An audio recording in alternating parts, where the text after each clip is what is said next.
السلام علیکم میرے دیکھنے اور سننے والوں ویورس، ایک گاؤں میں دو میاں بیوی رہتے تھے اور دونوں کا کسی بات سے جھگڑا ہو گیا۔ ابھی ناراضگی دور نہ ہوئی تھی کہ ایک مہمان ان کے گھر آ گیا۔ مہمان جب آیا تو میاں نے اس کو فوراً کمرے میں بٹھایا اور دوسرے کمرے میں بیوی کے پاس چلا گیا اور اس سے کہنے لگا کہ بیگم، مہمان آ گیا ہے، فوراً اس کے لیے کھانا تیار کر دو۔ بیوی کا چونکہ موڈ بہت زیادہ آف تھا، تو لڑائی چونکہ تازہ تھی، تو اس نے کہا کہ مجھ سے کوئی کھانا وانا تیار نہیں ہوتا۔ تو میاں چپ کر کے واپس چلا گیا اور مہمان کے پاس بیٹھ کے اس سے باتیں کرنے لگا، لیکن دماغ اس کا وہیں اٹکا تھا کہ وہ اپنے مہمان کو کھانا کیسے دے۔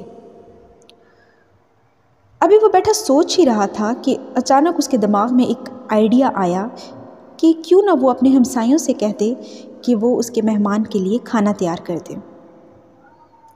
چنانچہ وہ معذرت کر کے مہمان کے پاس سے اٹھا اور ہمسایوں کے پاس گیا اور ان سے کہنے لگا کہ میری بیوی کی طبیعت بہت زیادہ خراب ہے، تو گھر میں مہمان آ گیا ہے، تو اس کو کھانا بھی دینا ہے، تو کیا آپ ایک آدمی کا کھانا تیار کر سکتے ہیں؟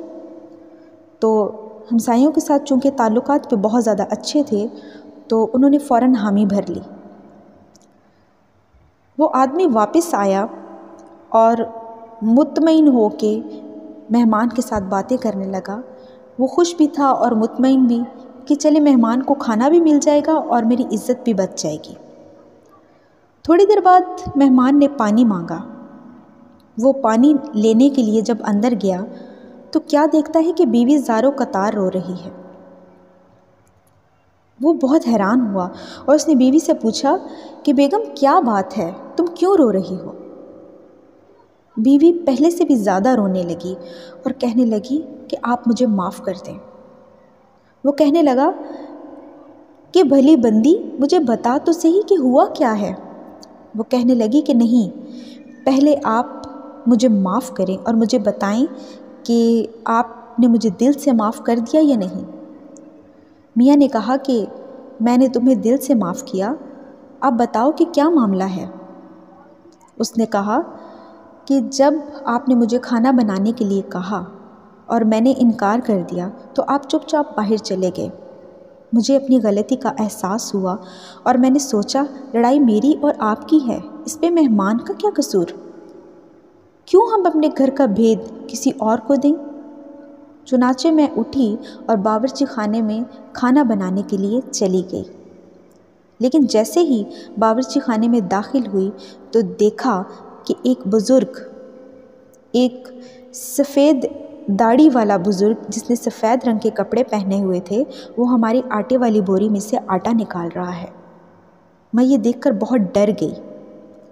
بزرگ نے جب مجھے دیکھا اور کہا کہ ڈرو نہیں، میں تمہارے آٹے والی بوری میں سے آٹا نکال رہا ہوں جو تمہارے مہمان کا حصہ تھا۔ اب چونکہ کھانا ہمسایوں کے گھر بن رہا ہے تو یہ آٹا میں ان کی بوری میں ڈالنے جا رہا ہوں۔ ویورس، اس واقعے سے ہمیں یہ پتہ چلتا ہے کہ مہمان جب آتا ہے تو اپنا رزق ساتھ لے کر آتا ہے اور آپ کے لیے بہت ساری نیکیاں چھوڑ کے جاتا ہے اور اپنے ساتھ بہت ساری مصیبتیں اور بلائیں آپ کے گھر سے لے کر جاتا ہے۔ رزق تو اپنا ساتھ لاتا ہے لیکن نیکیوں کا سبب بن جاتا ہے۔ ویورز، ہمیں کبھی بھی مہمانوں کو اگنور نہیں کرنا چاہیے اور جتنی توفیق ہو اس کے مطابق ان کی خدمت کرنی چاہیے۔ ویورز، اگر آپ کو میری یہ ویڈیو اچھی لگے تو اس کو لائک اور شیئر ضرور کر دیجیے گا، اور چینل اچھا لگے تو اس کو سبسکرائب کر کے بیل آئکن کو پریس کر دیجیے گا۔ ملتی ہوں اگلی ویڈیو میں انشاءاللہ۔ اپنا بہت زیادہ رکھیے گا خیال۔ اللہ حافظ۔